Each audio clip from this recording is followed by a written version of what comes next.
Thanks, Chris, for the lengthy introduction, which sounded a bit like an obituary already. But I hope I make it through the next 45 minutes at least. Thank you, Chris and John, for inviting me. It's a pleasure, as always, to be in Sydney, and I'm already having a great time here. And thank you for allowing me today to share some thoughts here in a very different context, and I'm very keen to enter the discussion.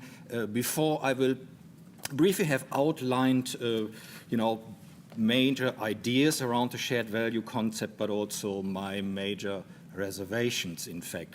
But before we do so, I would also like to wish you all a very happy Valentine's Day. And in my research for today's talk, I came across the University of Sydney's philosophy around this day. And I guess us panelists are in for the middle part. And Chris already announced there will be drinks later. So happy Valentine's Day, everybody.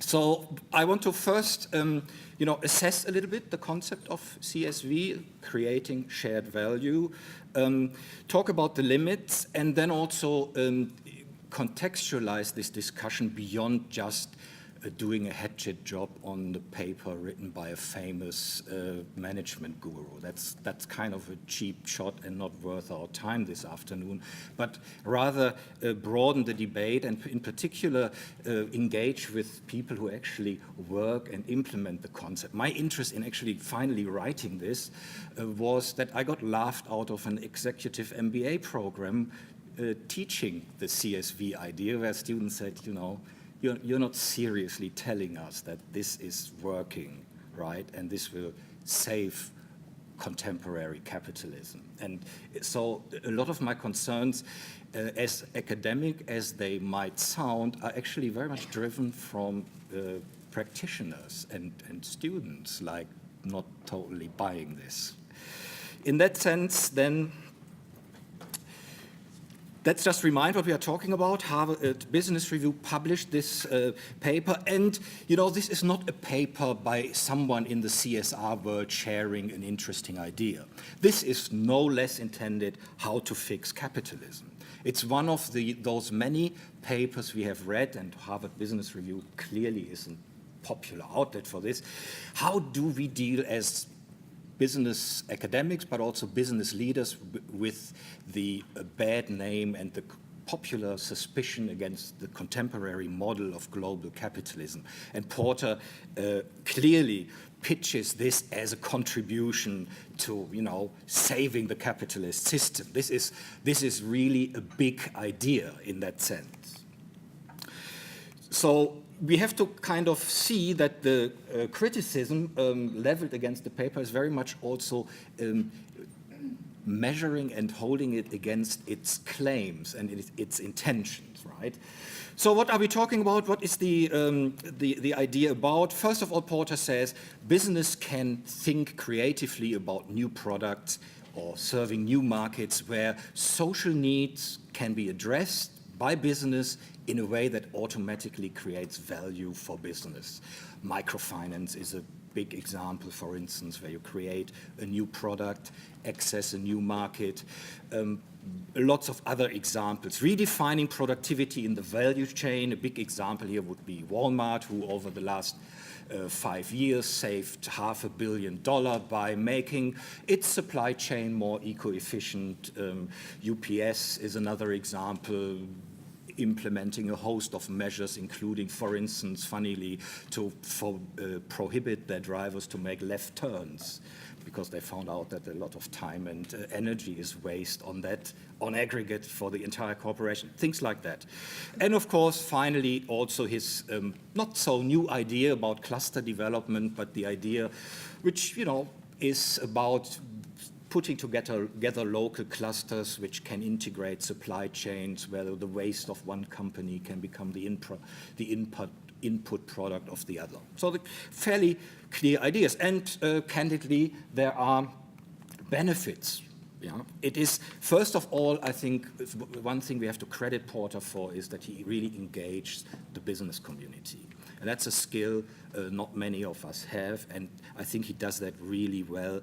He also legitimizes a certain discourse about social goals and social value creation in business, and all of you who work in business will, of course, know that there is a big legitimacy issue. Corporations, organizations tend to amoralize these issues. So in that sense, he brings also some rigor to this contemporary debate on how to fix capitalism. There's at least something he suggests we could do.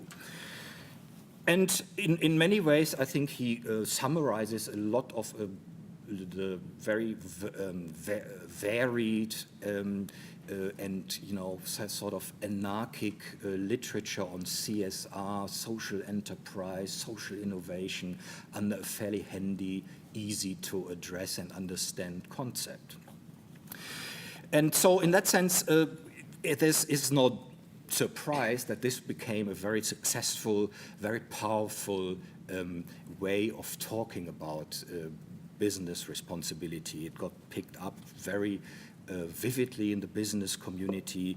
Also, the scholarly debate has clearly been influenced. And this was just sorry. This is I should stop this.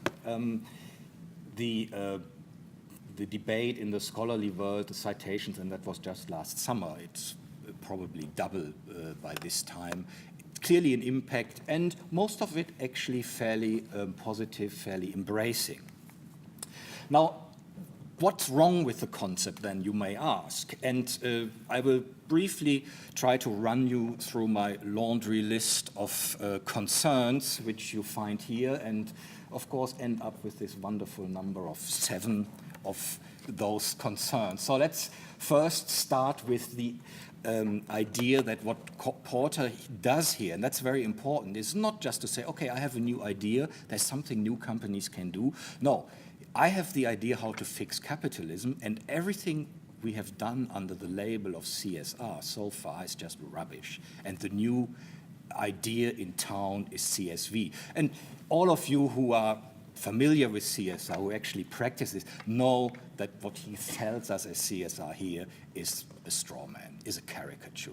Most companies, certainly in this country, do more in CSR than just dishing out philanthropic donations to all sorts of causes. The companies have started for decades now to rather bolt on, build in sustainability and responsible business practice into their operations. And this is not just a trivial point.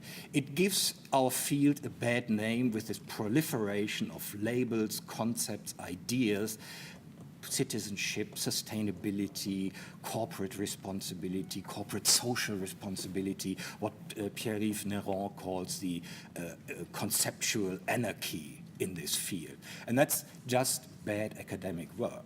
We shouldn't just, for the sake of getting citations, proliferate and pollute the intellectual space with new ideas just because, it's time to get a new acronym going. And I think this is, in many ways, a concern.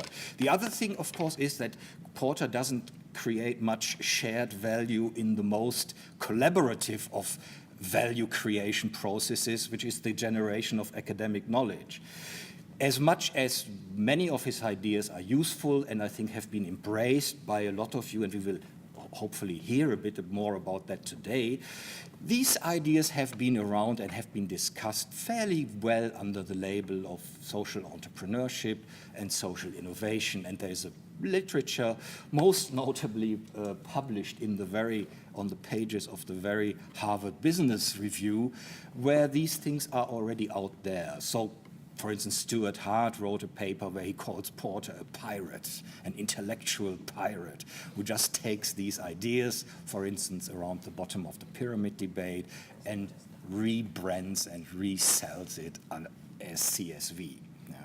And that's, of course, again, where I think we as academics have to be very mindful that this is not a very useful way to proliferate and to make knowledge more accessible for what an applied discipline like management should be ultimately also looking at the real world of management out there. Of course, and that's where my students checked out, basically. They said, look, I agree you can do things along these lines, but don't be naive about the trade-offs. That CSR, that being responsible, that paying your first-tier suppliers living wages in China, it just hurts. There is no shared value in not employing 14 years old in your sweatshops when you stitch together sneakers and sports apparel. And that's what many companies also, have seen. If you are the one company who doesn't pay bribes in a certain context, you lose out, and it hurts. There's no debate around that. And in that sense, selling the CSV idea not just as something companies can do here and there and find opportunities, but as a way to save capitalism, as a way to run businesses, is just disingenuous and, in fact, naive. Yeah? There will always be CSR bottom feeders, or so-called debate around sin stocks, for instance. Yeah? This is just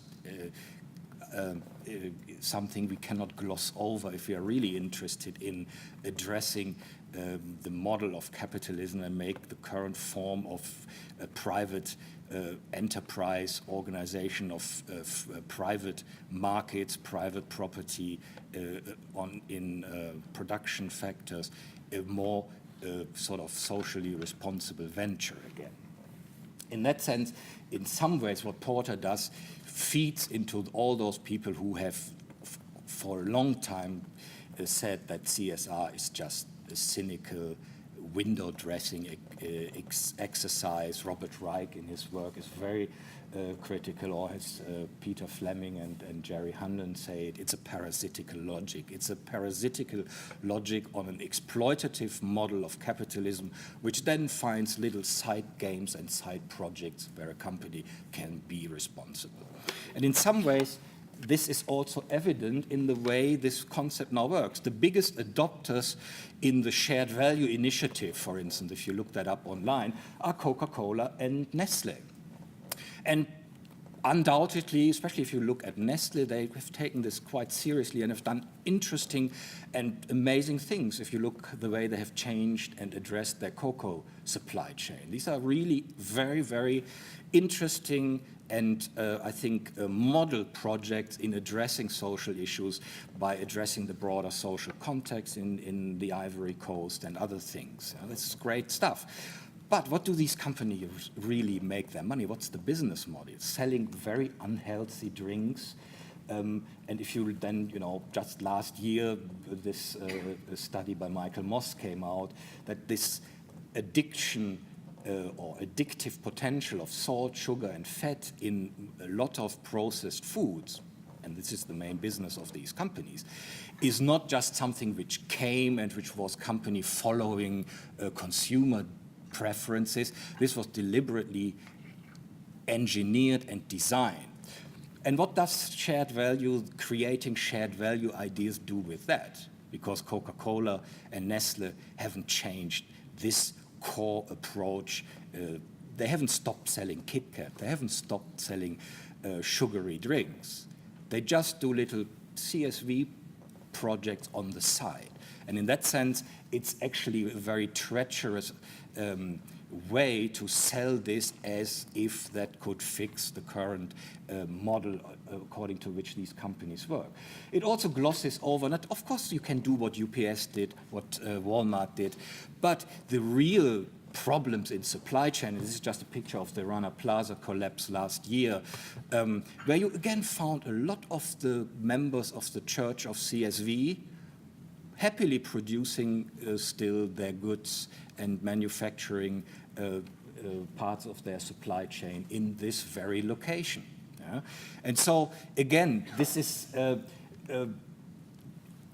the end of the day, also for the practitioner, a concept that doesn't really work, because the problems you wrestle with in addressing these issues, and we have seen that in the aftermath of how companies have tried to address this problem, wasn't about creating CSV project. It was about creating new regulation and coming to much more fundamental issues and problems. Yeah? It is also very naive about compliance. It just assumes that companies comply with the law. Now, if you talk to CSR practitioners, that's often the main challenge, certainly in emerging economies and developing countries. That's no small feat. That's not something you can just assume and then say, okay, come back to us when you are done with this. For many companies, we are currently designing in the school a CSR ranking for companies for a big Mexican newspaper. And it turns out in our research that compliance and complying with employment legislation, environmental legislation, in many of these contexts is very much discretionary, and that a responsible company is actually a company who struggles and works very hard to just do that, and that's already a big thing. This all is sort of externalized in the shared value context, and that's candidly a great deficiency.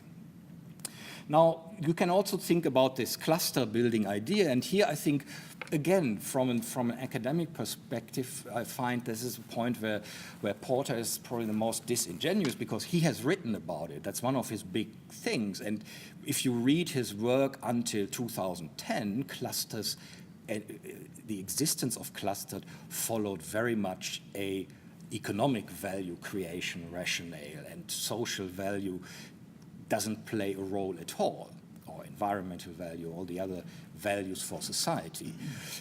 And the question really is, will market forces, will business self-interest lead us to the existence of these nice clusters? And besides, you think of experiments like Kalundborg in Denmark, approaches taken by local government in the Ruhr district in Germany, or in Austria, in the Steiermark area. This is a cluster building around creating social value and ecological value is a fairly complex and regulatory agency-driven process. It's much more complex for a company to actually do that and coordinate with its competitors and suppliers than the CSV concept tries to make us believe. And in that sense, ultimately, what we see, the cluster building we see is basically islands of shared value pet projects in a sea of corporate irresponsibility. And that's, I think, what we are really talking about here, and makes, I think, much of the claims of Porter rather problematic. But it actually also, I think, finally, and that's, I think, where it is today's conversation and also the work I have been doing around this, I find much more interesting beyond just doing a hatchet job on an esteemed colleague, right? I mean, again, that is something academics like to do, maybe do well and enjoy engaging in these debates, but what's the point beyond just like saying, I know it better than you do? I think what we have to understand this paper as a contribution in a spate of contributions where indeed business leaders and business academics are worried about what do we do in terms of fixing the system. We had the Enron disaster and big debate in the early 2000s, and then 2007-8, the financial crisis in which we are still in the middle of, by my judgment. And it is really not clear, we have seen the Occupy movement, how long this whole symptom of, the entire set of symptoms of the current model of capitalism, most notably income inequality, will be accepted and will be going down by the societies in which this exists. So another example is Dominic Barton, no less the CEO of McKinsey, a consulting firm, which, for most of its history has mostly focused actually on creating economic value. And he's a very big skeptic of CSR and CSV, but it is again driven by the question, how do we solve this? And what Porter, I think, suggests is that we can address a system-level problem with an organizational technocratic fix. Yeah? In as much as I think there's mileage in doing social entrepreneurship, or call it CSV these days, fine by me, these things don't address the fundamental problem. So in that sense, CSV is still a concept which comes out the contemporary modern business school, which is seen as an agency model or transaction cost model, as an institution which just is there to create goods and services and profits for those who invest in it. It's simply economic function of the firm. And that's, in that sense, Porter doesn't transcend it. Yes, social value is great as long as you can also create business value. It's very much looking at the whole idea of social impact of business from the perspective of business. We can do it as long as we can stick to what we have always done, namely being an economic actor. If on the side we do some good for society, wonderful. But the main game, and where we start from, is from the economic rationale of the business school. And we see society just as a functional mechanism. If we can do good for them, fine, to feed in what the true agenda of the business organization is. And I think that's the fundamental problem. And again, that debate is not new. So Lee Preston wrote a nice literature survey in the Journal of Economic Literature in 1975, looking at the CSR literature. And what he said back then is, I think, still something, and here I think the ball comes back to us as management scholars, we haven't done much work on. The idea of having a notion of society, of societal needs, where the corporation has a legitimate responsibility and which influence the agenda of the corporation, that's something where we haven't done that much work on as yet. Yeah. The S in CSR so far is just an instrumental variable. If Milton Friedman, the great CSR hater, came back to business schools these days, he would be very happy. CSV, he would love it. Why? Because at the end of the day, companies only do it if it enhances profit. And as long as you do that, fine by me, Milton Friedman would say. You probably would add, you just have to have been very, very stupid to not understand that with catering to these social needs, you can actually be more profitable. And that's your job in the first place as business academics, as managers, to find that out and do that well, right? So in that sense, I think what we really need is a different idea of the firm as a multi-purpose venture. And that's the enticing thing about Porter's paper, that if you read the first 3 paragraphs, you think this is great. Or a paper who would deliver on that, fixing capitalism, changing the role of the firm, all these things, great. Let's find out how this works. But if you stick to the old model of the firm just being an economic actor, you're not going to get there, period. And this task of understanding the firm as a multi-purpose venture is still at hand. This said, of course, there are strands of debate and literature who have tried this, right? And I think we need to work more on this, and we need to refine these, and we need to also understand why these things haven't really worked, because we have to be honest, they haven't. Take stakeholder theory. Very popular, the language is popular, but the reason why stakeholder theory hasn't really worked is that it has mostly been adopted in an instrumental sense, in the sense that, okay, if the firm wants to make a profit, a smart firm takes into account that in doing so, they have to rope in all these other groups, consumers, employees, and make them contributors to the, economic purpose on the firm. And even Freeman in his work is not very, very clear about it.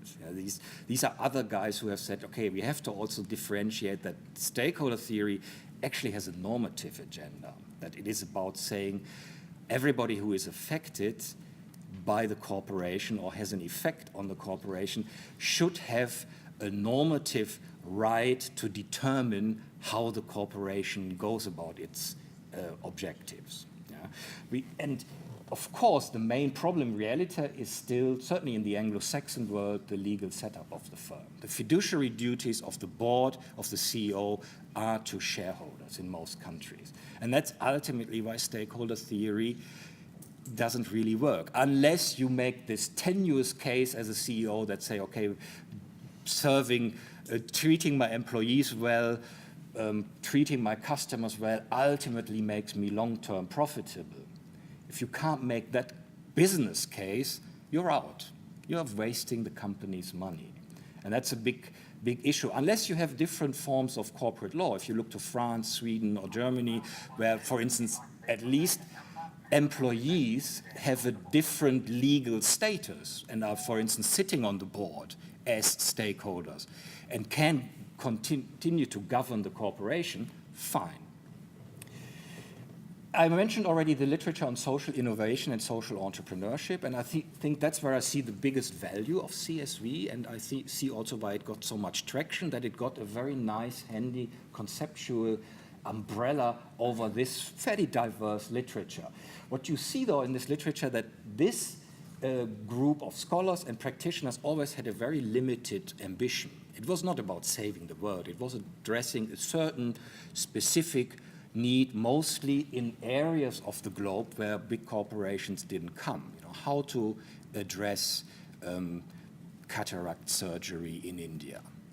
And then you devise a business model how to address it. How to allow smallhold dairy farmers in Bangladesh to become part of a supply chain for milk.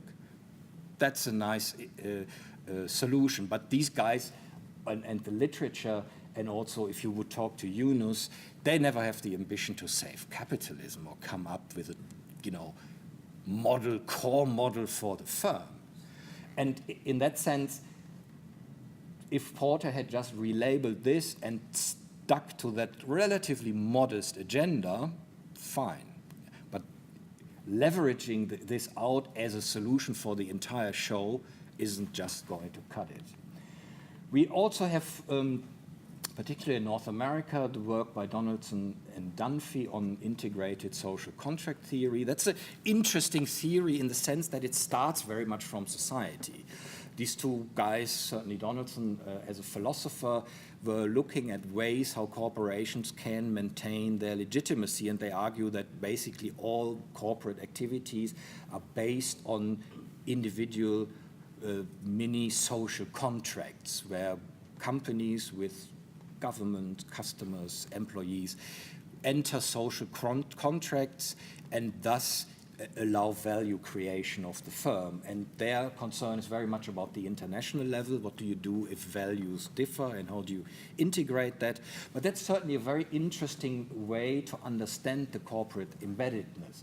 So again, there is work done on this front, but we need to do more and we need to push the agenda.